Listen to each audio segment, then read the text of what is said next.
Sorry we didn't get to this problem in class. I think I'm going to blame Kirby and Heaven because they were so raucous in class today, but we'll let it slide this once, Kirby and Heaven.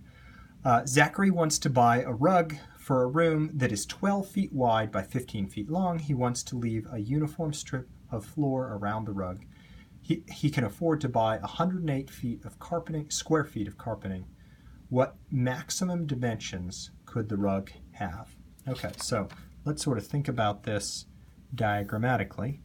He's got a room. We know that there's 15 feet across, 12 feet high. We've got a rug. Now, we know this interesting property about the rug. We know that there's this strip is going to be the same length on every side. So this strip is sort of the mystery. Now, eventually we want to know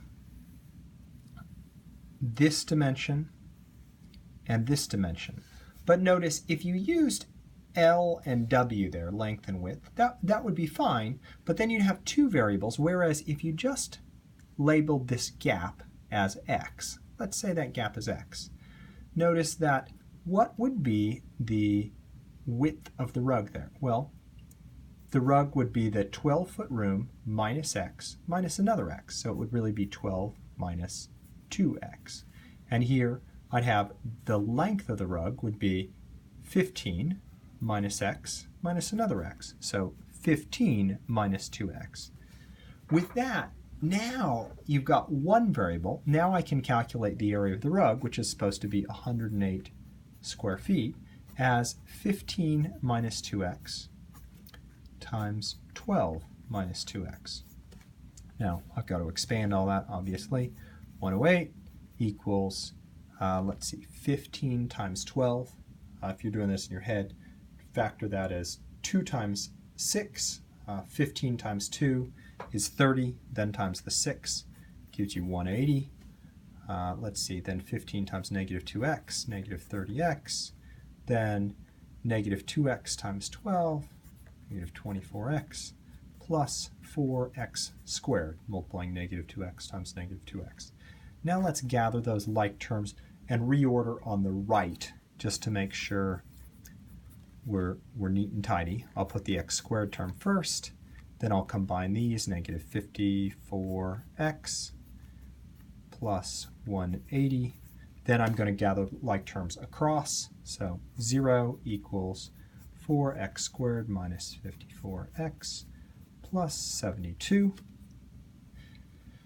All of these terms have a 2 in common, so let's just divide everything in sight by 2.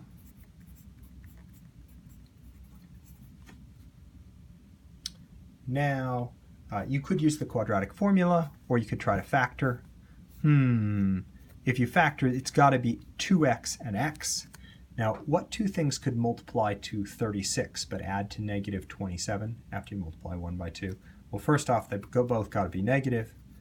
If you used 6 and 6, can you see that's just not going to be big enough? So let's think about other ways we could do that. What about 12 and 3? Well, 3 times 12 is 36. Then if you multiply this, can you see 2x times negative 12? That's going to get you negative 24. Here's negative 3. Those add to 27. So there's a nice factorization. What's that say?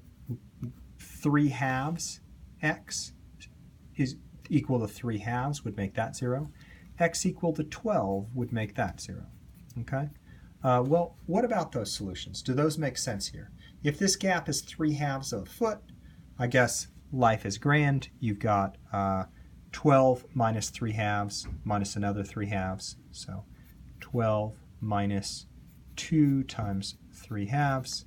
That's really a 9-foot width there. And then 15 minus 2 times 3 halves. That's a 12-foot, 12-foot carpet. So 12 feet by 9 feet works.